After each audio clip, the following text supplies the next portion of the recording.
Ladies and gentlemen, today we present to you another sad case in the history of the world, where races were oppressed, discriminated against, and unfairly treated.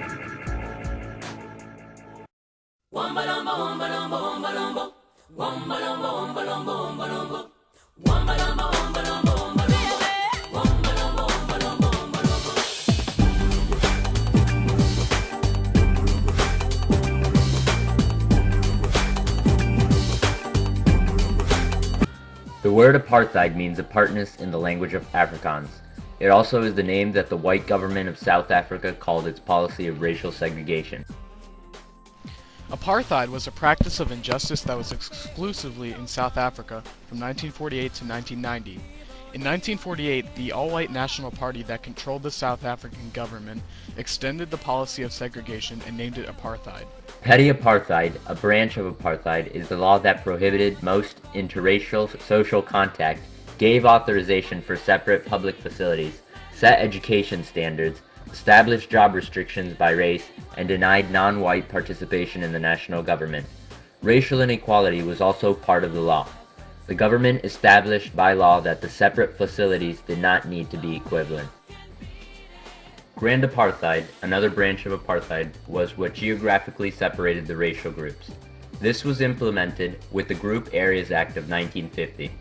It created separate residential and business sections in urban areas for each race. The only people allowed in each area were those of the same race or those that owned property there. Most of the land was for whites, which makes no sense, as they were the minority of the population. In this process, thousands of non-whites were forcibly removed from their homes to create white-only areas. Apartheid quickly established stricter voting rights to decrease the power of other races that were not white. The Population Registration Act of 1950 assigned all South Africans an identity card that displayed their designated race. They were listed as either white, native, colored, or Asian. Taking into consideration these crimes, the apartheid regime should be and would be denied by all mankind. The International Tribunal calls for unity of the progressive youth and students of the world supporting the struggle for liberation in Southern Africa. The tribunal demands immediate freedom to Nelson Mandela, leader of the freedom-loving people of South Africa. We have made it very clear in our policy that South Africa is a country of many races. There is room for all the various races in this country. That it is useless and futile for us to continue talking peace and non-violence against a government whose reply is only savage attacks on an unarmed defense. An impacting demonstration that was led by PAC happened in the black town of Sharpeville, where the police opened fire on the crowd, killing more than 60 people and wounding more than 180. After this incident, massive non-violent black protests erupted in several locations, leading the government to outlaw both the PAC and the ANC, using the army to crush resistance.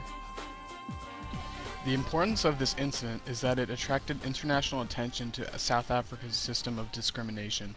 The United Nations condemned apartheid by a 96-to-1 vote as, quote, reprehensible and repugnant to human dignity, and South Africa was forced to withdraw from the Commonwealth in 1961. Also, many countries applied economic sanctions against South Africa during the early 1960s.